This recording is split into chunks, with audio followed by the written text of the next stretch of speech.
Monsieur le Président, on vient de sortir là, de l'audience de la Cour administrative d'appel. Vous avez finalement, vous êtes intervenu. Écoutez, c'était quand même un petit peu courageux, un peu audacieux même. Non, non, pas du tout. Madame la Présidente m'a proposé de prendre la parole et je l'ai accepté volontiers pour rappeler deux, trois choses. D'abord que les élus de la Dordogne sont très attachés à leur patrimoine et à leur environnement. J'ai rappelé que ce sont des élus qui ont créé l'ASCO 2, l'ASCO 3, l'ASCO 4. Ce sont des élus qui ont protégé les rivières et qui ont obtenu le classement du bassin de la Dordogne en réserve de biosphère. Ce sont des élus qui ont fait le premier plan énergie-bois. Ce sont des élus qui ont fait 10 000 kilomètres de sentiers et de voies vertes. Ce sont des élus qui, à 100% des communes, ont accepté la charte zéro pesticide. Ce sont des élus de la Dordogne et du département qui ont fait qu'on a aujourd'hui le premier collège 100% bio de France. Je voulais préciser ça parce que vous savez que la mode, c'est de taper sur les élus. Vous aviez justement l'impression que c'était un peu de l'élu bashing.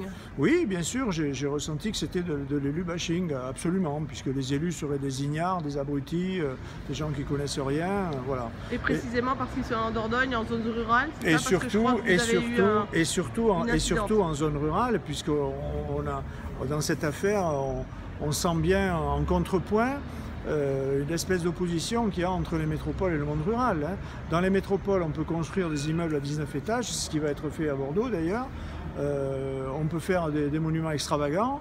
On peut construire 500 ouvrages pour faire la LGV de Tours à Bordeaux, mais dans le monde rural, on ne peut pas faire deux ponts, quoi. Et aujourd'hui, les gens du monde rural, ils le ressentent sincèrement, quoi. Au fond d'eux, ils sentent bien qu'il y a deux poids et deux mesures. Et surtout dans cette affaire-là, j'ai précisé que depuis 35 ans, les élus de 4 majorités différentes avaient soutenu ce projet pour plusieurs raisons. D'abord, la sécurité, la fluidité de la circulation sur un axe qui est pour nous majeur, et ensuite la protection du village de Baignac.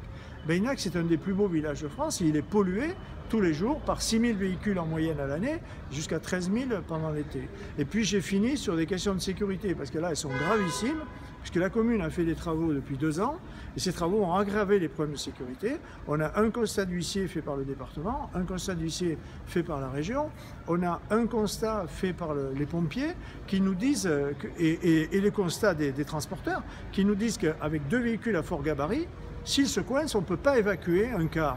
Donc aujourd'hui, à Baignac, ce que j'ai dit, c'est qu'un jour, il y aura une catastrophe.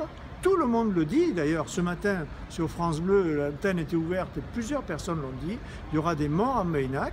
Et moi, j'estime qu'aujourd'hui, ceux qui s'opposent à ce projet pour cette question de sécurité sont de véritables criminels. Ce sont des criminels en puissance. Très bien. Ils ne pourront pas dire qu'ils ne savaient pas. Donc vous êtes toujours aussi déterminé? Toujours pareil. Très bien, merci Monsieur le Président. Avec plaisir. Bon retour.